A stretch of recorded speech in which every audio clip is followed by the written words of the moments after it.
ওয়াকফ বিল প্রত্যাহার না করা পর্যন্ত লড়াই চলবে, আব্বাস সিদ্দিকী। সাবির আহমেদ ঢোলা আপনজন। কেন্দ্রের ওয়াকফ সংশোধনী বিল প্রত্যাহার, সংখ্যালঘুদের ওবিসি সংরক্ষণ তুলে দেওয়া ও মাদ্রাসাগুলোতে শিক্ষক নিয়োগের দাবিতে দক্ষিণ 24 পরগনার ঢোলাহাট থানার মাদারপাড়া সিদ্দিকিয়া নুরিয়া মাদ্রাসার মাঠে ফুরফুরা আহলে সুন্নাত ওয়াল জামাতের ডাকে রবিবার এক বিরাট জনসভা হয়। সভায় বক্তারা বর্তমান ভারতের বিভিন্ন রাজ্যে কেন্দ্রীয় সরকারের বিরুদ্ধে মুসলিম দলিত ও সংখ্যালঘুদের ওপর চলতে থাকা বিভিন্ন নির্যাতনের অভিযোগ তোলেন। সভার শুরুর দিকে সংগঠনের সহসভাপতি বায়েজিদ আমিন সাম্প্রতিক উত্তরপ্রদেশের লাউডস্পিকারে আজান দেওয়া মুয়াজ্জিনকে থানায় নিয়ে হেনস্থা ও 2 লক্ষ টাকা জরিমানা যেটা সংবিধান প্রদত্ত স্বাধীনতায় হস্তক্ষেপের তীব্র নিন্দা জানান। সভায় প্রধান বক্তা ছিলেন পীরজাদা আব্বাস সিদ্দিকী। তিনি বলেন, এতদিন চুপচাপ ছিলাম, কিন্তু নতুন প্রজন্মের কথা ভেবে দেখছি, কথা আমাকে বলতেই হবে।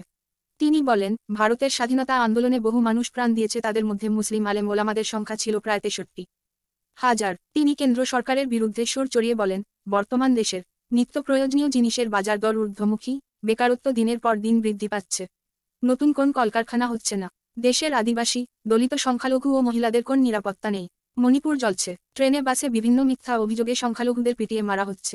সরকার সেই দিকে সঠিকভাবে নজর না দিয়ে, তাদের নিরাপত্তার কথা না ভেবে বিজেপি সরকার হিন্দু মুসলমান দ্বন্দ্ব বাঁধাতে চাইছে। আমাদের লড়াই হিন্দু মুসলিম লড়াই নয়, আমাদের লড়াই সংবিধান, গণতন্ত্র ও দেশ বাঁচানোর লড়াই।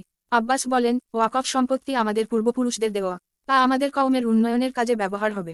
ওয়াকফ সংশোধনী বিল যেমন ইসলামের বিরুদ্ধে, তেমনি এ বিল সংবিধান বিরোধী।